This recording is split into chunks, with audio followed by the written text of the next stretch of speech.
What's going on, everybody? Hope you're all having a fantastic day today. Now, ladies and gentlemen, I was scrolling through Twitter the other day, and I saw a video clip that, honestly, I thought would be a fantastic discussion to hold over here on YouTube.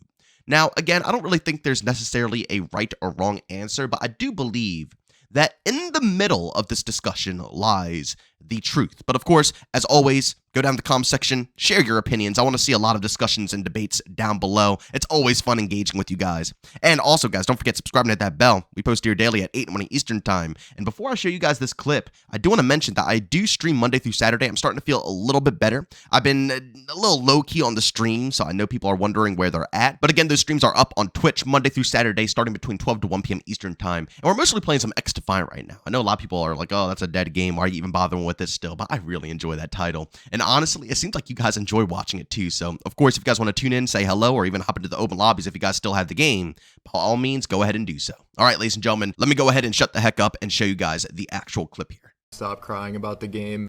It's crazy that Call of Duty is still pretty played in general, right?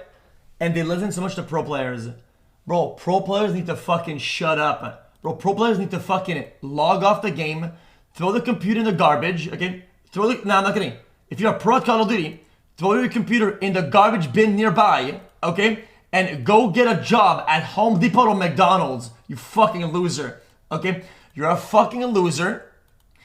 You make anything but the game about the fucking bullshit controller when the game could be more, okay?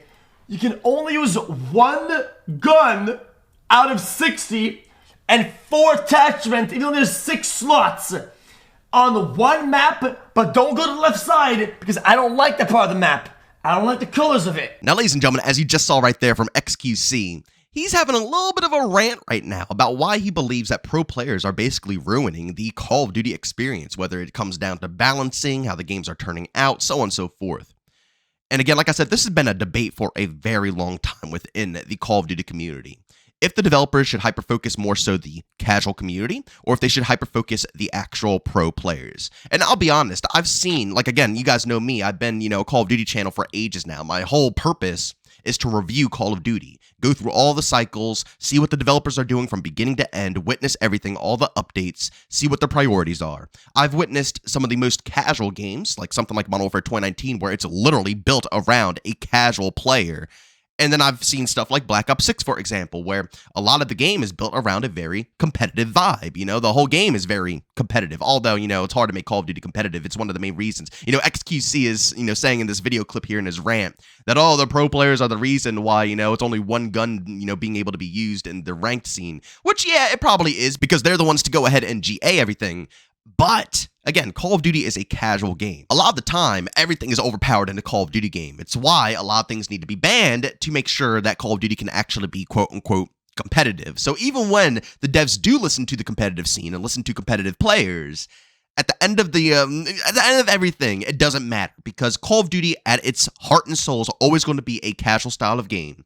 And, it's why, for example, Rainbow Six Siege or CSGO or Valorant, games that are actually built more around competitive over casual, they don't have to ban anything. When they go into the ranked scene, you don't see them banning 50,000 different things. The game just stays the same. But if you go over to something like COD, like I just said, they have to ban everything. No matter what Call of Duty game you can think of, everything gets banned because the game, at its core, is still a casual shooter. But with that being said, I still do agree with XQC here that a lot of the time, like I said, the devs do listen to the more competitive crowd, which kind of worries me sometimes because, again, I don't necessarily think that the competitive crowd always knows what they're talking about. Like, for example, like I said earlier with the visual clutter, for some reason, the pros think that's a bad thing to go ahead and remove, which is, in my opinion, I'm not trying to be offensive or anything, but that is purely idiotic to think that removing visual clutter or visual noise is a bad thing for Call of Duty. That is the best thing that they could have possibly ever done. And what they need to do to add that skill gap back is to put in bigger and thicker recoil patterns. Something that actually takes skill to learn, not just, a beam machine, but actually have recoil patterns. These devs have been relying too much on visual clutter to, be that quote-unquote recoil pattern, but it's not. It's just visual clutter. You can't control that whatsoever. So it's not a skill gap, but recoil is what needs to be added. Remove visual clutter, add in more recoil. So trust me, ladies and gentlemen, I can see both sides here. I can see why people would say prioritize the casual audience and make sure they are hyper, prioritized. And I can also see why people say, prioritize the competitive players and take their advice on the game as well. I can see both sides, even though they both have their own cons. But ladies and gentlemen, let me tell you guys my side of the story here, because I think that right smack dab in the middle of all of this is the true answer. Again, I personally don't believe there, like I said in the beginning of this video, there's any correct or wrong answers to this overall, discussion, but I really do believe that what I'm about to say here would significantly improve the overall Call of Duty experience. And that is just simply having the developers play their own game. Guys, it's as simple as that. From my knowledge, from what I've seen out of all these different Call of Duty titles, my favorite one out of the past 5 years is the one that I've seen the developers actually indulge in, play. Modern Warfare 3 2023. Sledgehammer Games did a phenomenal job with that game, but you want to know why they did so good with that game? Do you want to know why there were so many good changes? And, again, yes, community feedback is definitely up there, right? They listened to the community a ton, they took our feedback, and they let us feel like we were a part of the process, which is huge, absolutely huge. But at the end of the day, they played their game. Guys, like I said, I have been playing all these different titles to critique and review, right? I want to actually indulge in them so I understand what's actually happening here. And out of every single Call of Duty game, I've never, ever played with anybody who was a Treyarch developer or an Infinity Ward developer, let alone have I ever noticed them play these type of games. I mean, for the love of God, the head dev at Infinity Ward is so obsessed with, World of Tanks that the Call of Duty isn't even relevant. They literally go to the studio, develop Call of Duty all day long, and then they come home and they indulge in something, like I said, that's completely opposite.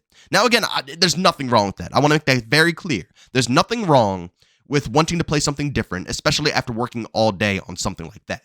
But this is why I always say that the Call of Duty scene is different. It's not like what it was back in the day with Call of Duty 4, World at War, Modern Warfare 2, Black Ops 1, where the developers were pretty much, treating this game like it was their baby, because it was their baby. This was a product that they built from the ground up, and they're passionate about it. They play it. They indulge in it, right?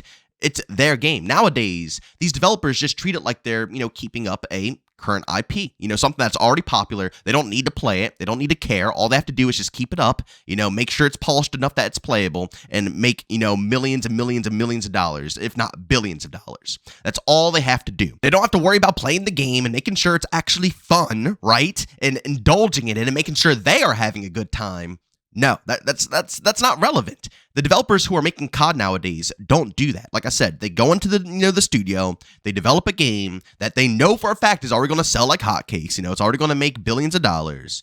And then they go home and do something that's completely irrelevant to what Call of Duty actually is all about. They don't touch the game whatsoever.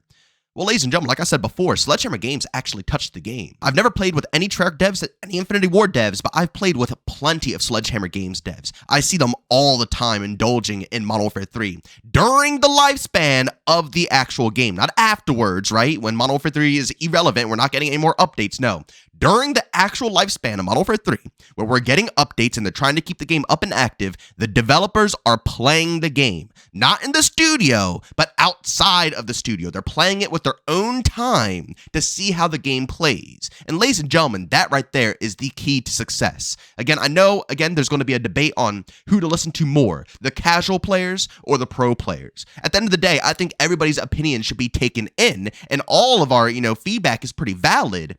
But all of that feedback is not going to be used properly if the developers don't even play the game in the first place. And like I literally just said, I don't expect these developers to spend every, waking moment playing Call of Duty, right? Because, as I always say, variety is the spice of life. You have to have other things to enjoy, or else you're going to get burnt out. And I am 1010% positive that these developers will get burnt out on developing Call of Duty if they're playing it way too much outside of developing it, which would probably make an even worse Call of Duty game.